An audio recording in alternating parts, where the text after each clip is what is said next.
is the ranking minority member for any statement. Ms. Leger Fernández. Thank you very much, Mr. Chairman, and thank you to our colleagues who have joined us today because of your intimate knowledge of what is happening on the island. We really welcome your participation. This is an important hearing to examine the effectiveness of PROMESA, which you adequately described, and it has been 9 years since PROMESA's enactment, and the verdict is been mixed.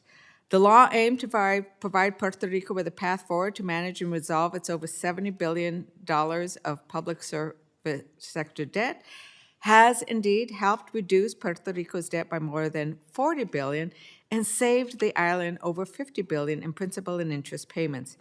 The law also included many compromises that reduced its effectiveness, resulted in unnecessary delays, and increased execution costs. Congressional Democrats, who opposed the imposition of the Oversight Board initially, supported the bill in the end because it provided the only mechanism for Puerto Rico to restructure the over $70 billion of unpayable public bond debt, the largest in U.S. history. But we must recognize that the people of Puerto Rico continue to face economic hardship, with the island's poverty rate at 40%. That's more than triple the national poverty rate. On top of that, Puerto Rican residential electricity rates are over 26 cents higher per kilowatt hour than the national average, 60% higher than the national average. While Puerto Ricans pay these extreme rates, they also experience regular blackouts as the utility's aging infrastructure desperately needs new investment.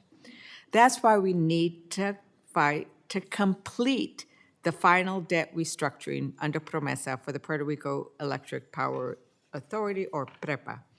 At the time of PROMESA's enactment, PREPA had accumulated $9 billion in debt, but its bondholders aggressively opposed the utility filing for bankruptcy. Despite the urgent need to restore PREPA's electric system and stop the blackouts, the utility's bondholders are urging the Oversight Board to prioritize paying them $3.7 billion in cash on top of the $8.5 billion they're claiming they are owed. This would likely require painful payment structures like tapping into Puerto Rican central government funds, raising electric rates on customers who we've already discussed pay some of the highest in the country, or diverting funds for urgent repairs to the energy system.